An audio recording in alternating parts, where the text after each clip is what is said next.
जय हिंद जय भारत दोस्तों। आपका अपना channel electronics and mechanic study channel में आप लोगों का स्वागत है। दोस्तों हमारी जो 1500 प्लस की जो सीरीज चल रही है, इसमें सभी के सभी आपको हम प्रीवियस ईयर में जो मेट्रो एग्जाम में पूछे हुए क्वेश्चन करवा रहे हैं। दोस्तों अगर आप इस सीरीज से नहीं जुड़े हैं तो जुड़ जाइए। अगर चैनल पर नए हैं तो चैनल को सब्सक्राइब और बेल आइकन घंटी को जरूर प्रेस करें। दोस्तों अगर आपने प्रीवियस अगर वीडियो नहीं देखी तो हमारी जो प्ले बनी, आप वहाँ जाकर उन सभी वीडियो को अच्छे से देख सकते हैं। तो दोस्तों अपने चलते हैं सीधे प्रश्न पर। तो हमारा दोस्तों पहला प्रश्न दिया गया कि 11 केवी तक वोल्टेज के लिए निम्न में से कौन सा केबल सामान्यतः उपयुक्त है। तो आपके सामने चार ऑप्शन दिए हैं, आपको इसमें से बताना राइट आंसर कौन सा है। तो इसका जो राइट आंसर दोस्तों ऑप्शन नंबर ए यानी कैस्केड केबल इसका राइट आंसर है। अगला प्रश्न दिया गया है कि 33 केवी से 66 केवी तक का वोल्टेज ट्रांसमिशन के लिए निम्न में से कौन सा केबल उपयुक्त है। तो आपके सामने चार ऑप्शन, आपको बताना है इसमें से राइट आंसर कौन सा है। तो इसका जो राइट आंसर दोस्तों ऑप्शन नंबर बी यानी स्क्रीन केबल इसका राइट आंसर है। अगला प्रश्न है किसी केबल के लिए तापरोधी पदार्थ में होना चाहिए। तो क्या होना चाहिए, आपके सामने चार ऑप्शन, आपको बताना है इसमें से राइट आंसर कौन सा है। तो इसका जो राइट आंसर दोस्तों ऑप्शन नंबर बी यानी उच्च डाइलेक्ट्रिक शक्ति इसका राइट आंसर है। अगला प्रश्न निम्न में से कौन यांत्रिक चोट के विरुद्ध एक केबल की सुरक्षा करते हैं। तो आपको बताना है इसमें से राइट आंसर कौन सा है। तो इसका जो राइट आंसर दोस्तों ऑप्शन नंबर सी यानी आर्मिंग इसका राइट आंसर है। अगला प्रश्न है कि एल्यूमिनियम को बस बार पदार्थ के रूप में वरीयता दी जाती है। तो क्यों दी जाती है, आपको बताना चार ऑप्शन में से राइट आंसर कौन सा है।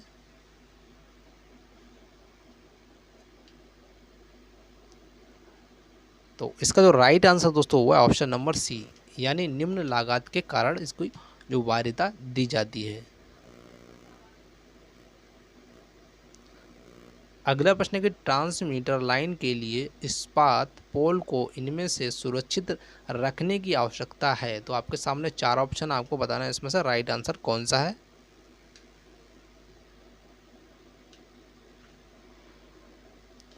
तो इसका जो राइट आंसर दोस्तों ऑप्शन नंबर सी यानी क्षरण इसका राइट आंसर है।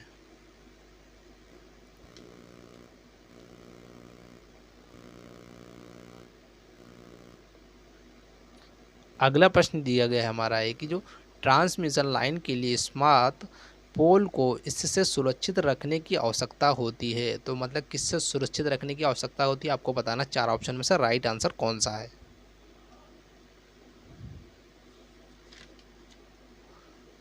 तो इसका जो राइट आंसर दोस्तों ऑप्शन नंबर है यानी वितरक और उपभोक्ता टर्मिनल इसका राइट आंसर है।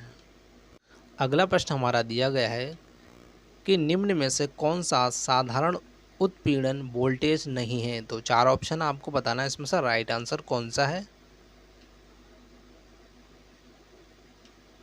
तो इसका जो राइट आंसर दोस्तों ऑप्शन नंबर बी यानी 9.9 केवी इसका राइट आंसर है। मतलब ये वोल्टेज नहीं होना चाहिए। अगला प्रश्न है निम्न में से किसका प्रयोग साधारण वितरण प्रणाली में नहीं होता है। तो आपके सामने चार ऑप्शन, आपको इसमें से बताना राइट आंसर कौन सा है। तो राइट आंसर दोस्तों ऑप्शन नंबर डी यानी सिंगल फेज 4 वायर इसका राइट आंसर है। अगला प्रश्न है कि स्क्रीन प्रभाव इस पर निर्भर करता है। तो किस पर करता है, आपको बताना चार ऑप्शन में से राइट कौन सा है। तो राइट आंसर दोस्तों ऑप्शन नंबर डी यानी उपयुक्त सभी पर निर्भर करता है।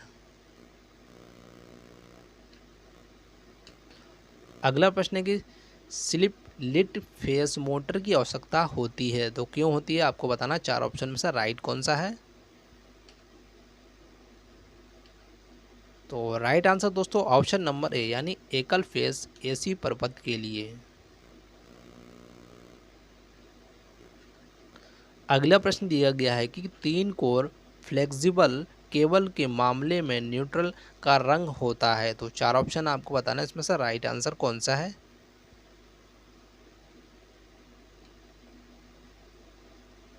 तो इसका जो राइट आंसर दोस्तों ऑप्शन नंबर बी यानी काला। अगला प्रश्न है कि एक इंडक्शन में रोटर गति हमेशा होती है। तो आपके सामने 4 ऑप्शन है, इसमें से बताना राइट आंसर कौन सा है।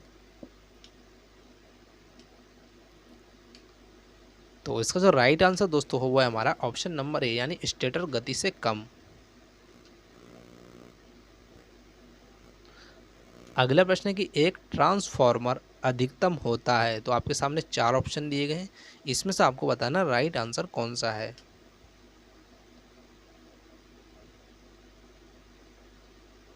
तो इसका जो राइट आंसर दोस्तों है ऑप्शन नंबर बी यानी लैगिंग पावर फैक्टर पर इसका राइट आंसर है। अगला प्रश्न हमारा दिया गया है भारत में सिंक्रोनस जो मोटर देता है तो कितना देता है आपको बताना है। 4 ऑप्शन में से राइट आंसर कौन सा है।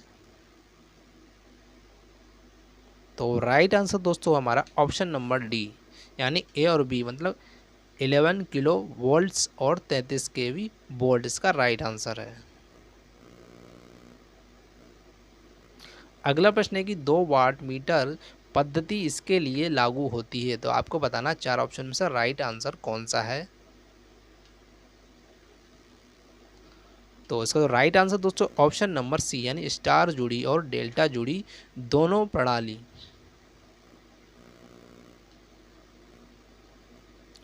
अगला प्रश्न है कि एक फ्यूज का फ्यूजिंग करंट इस पर निर्भर करता है। तो आपको बताना किस पर निर्भर करता है। 4 ऑप्शन में से राइट कौन सा है। तो इसका जो राइट आंसर दोस्तों वो है हमारा ऑप्शन नंबर डी यानी इसके पदार्थ लंबाई और व्यास पर निर्भर करता है। अगला प्रश्न है कि एक श्रृंखला आरसी सर्किट में शुद्ध शक्ति है। तो आपके सामने 4 ऑप्शन है, आपको बताना है इसमें से राइट आंसर कौन सा है।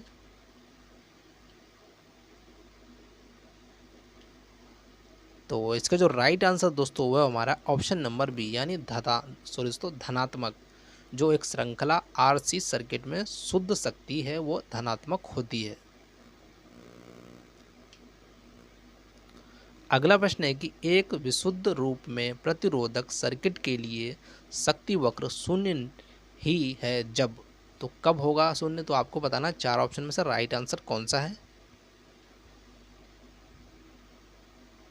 तो उसका जो राइट आंसर दोस्तों ऑप्शन नंबर सी यानी विद्युत और वोल्टेज दोनों ही शून्य हो।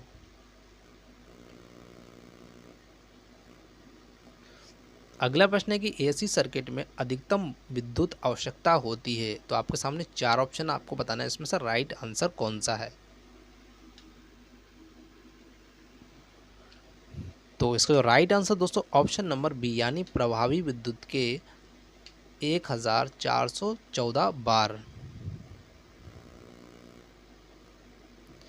अगला प्रश्न है कि कम तापमान पर अर्ध कंडक्टर के रूप में व्यवहार करता है। तो आपके सामने 4 ऑप्शन आपको बताना है इसमें से राइट आंसर कौन सा है।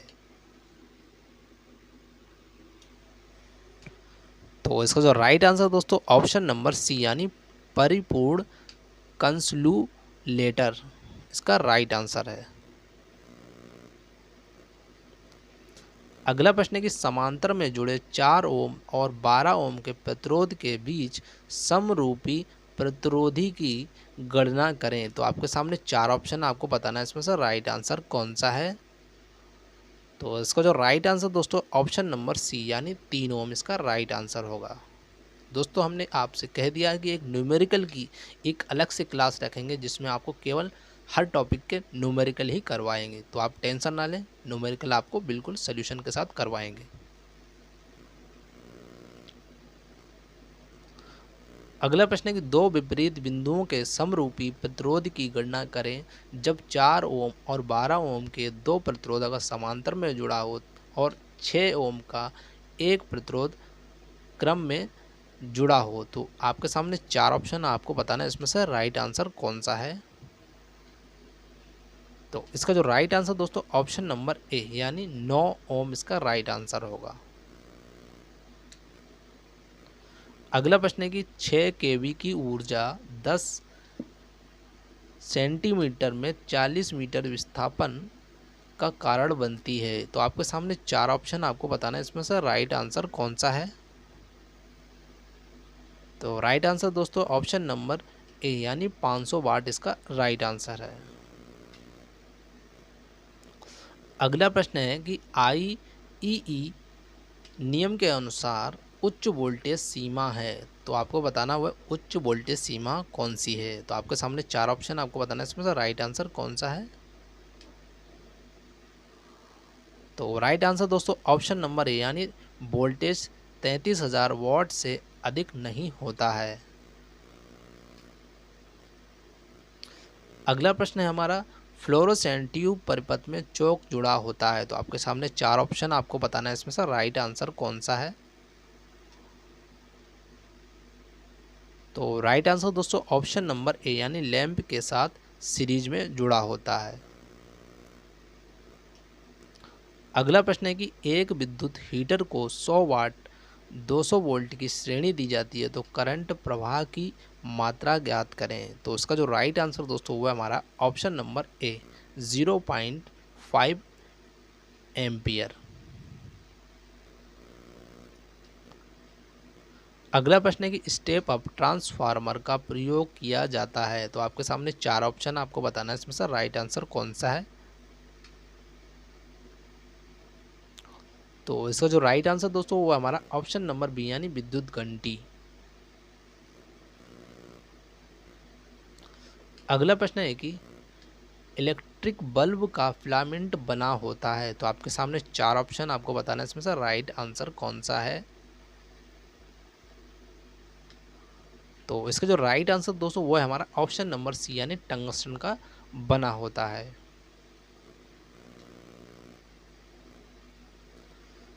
अगला प्रश्न हमारा दिया गया है कि एक कंडक्टर में विद्युत करंट प्रवाह इसके प्रवाह के कारण है। तो आपके सामने 4 ऑप्शन आपको बताना है, इसमें से राइट आंसर कौन सा है। तो इसका जो राइट आंसर दोस्तों ऑप्शन नंबर सी यानी इलेक्ट्रॉन्स। अगला प्रश्न है कि निम्न में से कौन ट्रांसफार्मर में नहीं बदलता है। तो आपके सामने 4 ऑप्शन आपको बताना राइट आंसर कौन सा है। तो इसका जो राइट आंसर दोस्तों ऑप्शन नंबर सी यानी आवृत्ति क्या है ट्रांसफार्मर में नहीं बदलती है।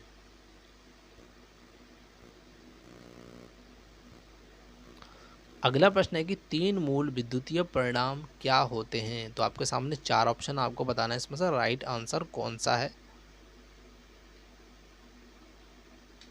तो राइट आंसर दोस्तों ऑप्शन नंबर ए यानी रेजिस्टेंस कैपेसिटेंस और इंडक्टेंस इसका राइट आंसर है।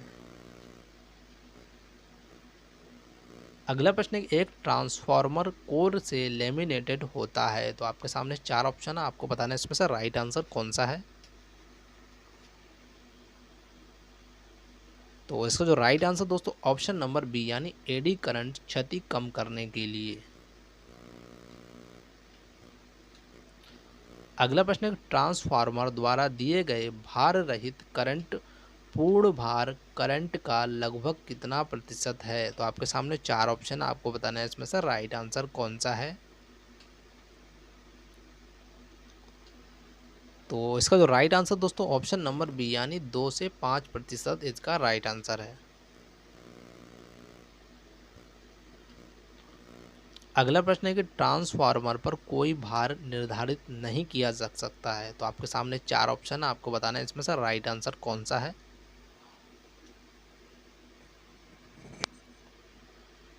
तो इसका जो राइट आंसर दोस्तों ऑप्शन नंबर सी यानी मैग्नेटाइजिंग करंट और लौह क्षति इसका राइट आंसर है।